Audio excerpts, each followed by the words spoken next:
ರೈತರ ಹಬ್ಬ ಎಂದೇ ಪ್ರಸಿದ್ಧಿಯಾಗಿರುವ ಮುಂಗಾರು ಸಾಂಸ್ಕೃತಿಕ ರಾಯಚೂರು ಬೆಳ್ಳಿ ಹಬ್ಬ ದಿನಾಂಕ 10, 11, 12ರವರೆಗೆ ನಡೆಯಲಿದ್ದು ಸರ್ವರಿಗೂ ಆದರದ ಸ್ವಾಗತ ಕೋರುವವರು ನಿಕ್ಷೇಪ ಚಿಟ್ಸ್ ಮಾಲೀಕರಾದ ವೈ ನರಸರೆಡ್ಡಿ ಹಾಗೂ ನರೇಶ್ ಕುಮಾರ್, ಕಂಪನಿಯ ಎಲ್ಲ ಪದಾಧಿಕಾರಿಗಳು.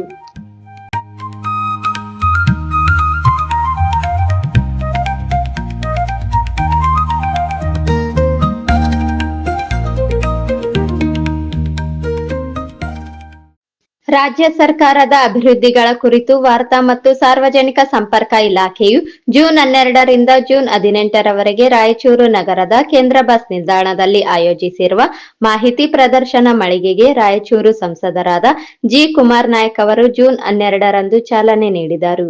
ಬೆಳಿಗ್ಗೆ ರಾಯಚೂರು ನಗರದಲ್ಲಿ ನಡೆದ ಖಾಸಗಿ ಕಾರ್ಯಕ್ರಮದಲ್ಲಿ ಭಾಗಿಯಾಗಿ ಬಳಿಕ ನೇರವಾಗಿ ರಾಯಚೂರು ಕೇಂದ್ರ ಬಸ್ ನಿಲ್ದಾಣಕ್ಕೆ ಆಗಮಿಸಿದ ಸಂಸದರು ಕೇಂದ್ರ ಬಸ್ ನಿಲ್ದಾಣದ ಮುಖ್ಯ ದ್ವಾರದ ಮೂಲಕ ಆಗಮಿಸುವ ವೇಳೆ ಗ್ಯಾರಂಟಿ ಸಮರ್ಪಣೆ ಅಭಿವೃದ್ಧಿಯ ಸಂಕಲ್ಪ ನಾಡಿನ 7 ಕೋಟಿ ಜನರ ಬೆಳಕು ಗ್ಯಾರಂಟಿ ಬದುಕು ಫಲಕದ ಬಳಿಯಲ್ಲಿ ನಿಂತು ಸೆಲ್ಫಿ ತೆಗೆಸಿಕೊಂಡಿದ್ದು ವಿಶೇಷವಾಗಿತ್ತು.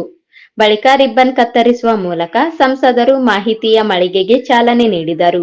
ಗೃಹಲಕ್ಷ್ಮಿ, ಗೃಹಜ್ಯೋತಿ, ಅನ್ನಭಾಗ್ಯ, ಶಕ್ತಿ, ಯುವ ನಿಧಿ ಯೋಜನೆಗಳಿಗೆ ರಾಜ್ಯ ಸರ್ಕಾರ ನೀಡಿದ ನೆರವು, ರಾಜ್ಯ ಸರ್ಕಾರವು ವಸತಿ ರಹಿತರಿಗೆ ಸೂರು ಕಲ್ಪಿಸಿದ್ದು, ವಿದ್ಯಾಸಿರಿ ಯೋಜನೆ, ಇಂದಿರಾ ಕ್ಯಾಂಟೀನ್, ಆರೋಗ್ಯ ಯೋಜನೆಗಳು ಸೇರಿದಂತೆ ನಾನಾ ಮಾಹಿತಿಯ ಫಲಕಗಳನ್ನು ಸಂಸದರು ವೀಕ್ಷಿಸಿ ಮೆಚ್ಚುಗೆ ವ್ಯಕ್ತಪಡಿಸಿದರು.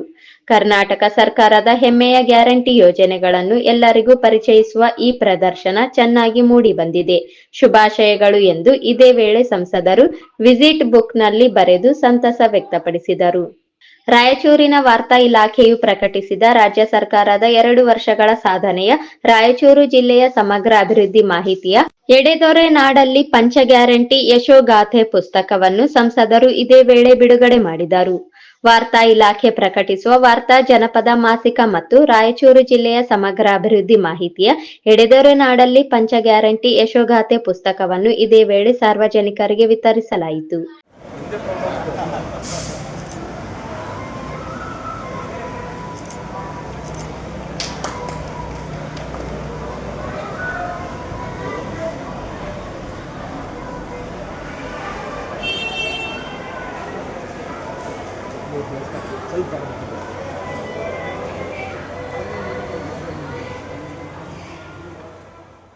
ಇದೇ ವೇಳೆ ರಾಯಚೂರು ಒಕ್ಕಲುತನ ಹುಟ್ಟುವಳಿ ಮಾರಾಟ ಹಾಗೂ ಸಂಸ್ಕರಣಾ ಸಹಕಾರ ಸಂಘದ ಶ್ರೀ ಪತಂಗೆ ಜಯವಂತರಾವ್, ಕಲ್ಯಾಣ ಕರ್ನಾಟಕ ರಸ್ತೆ ಸಾರಿಗೆ ನಿಗಮದ ವಿಭಾಗೀಯ ನಿಯಂತ್ರಣ ಅಧಿಕಾರಿಗಳಾದ ಎಂಎಸ್ ಚಂದ್ರಶೇಖರ್, ರಾಯಚೂರು ವಾರ್ತಾ ಇಲಾಖೆಯ ಗವಿಸಿದ್ದಪ್ಪ ಹೊಸಮನಿ, ಪ್ರಕಾಶ್, ಲಿಂಗರಾಜ್, ಹೊರಗುತ್ತಿಗೆ ನೌಕರರಾದ ರಮೇಶ್, ವೆಂಕಟೇಶ್ ಸೇರಿದಂತೆ ಇನ್ನಿತರರು ಇದ್ದರು.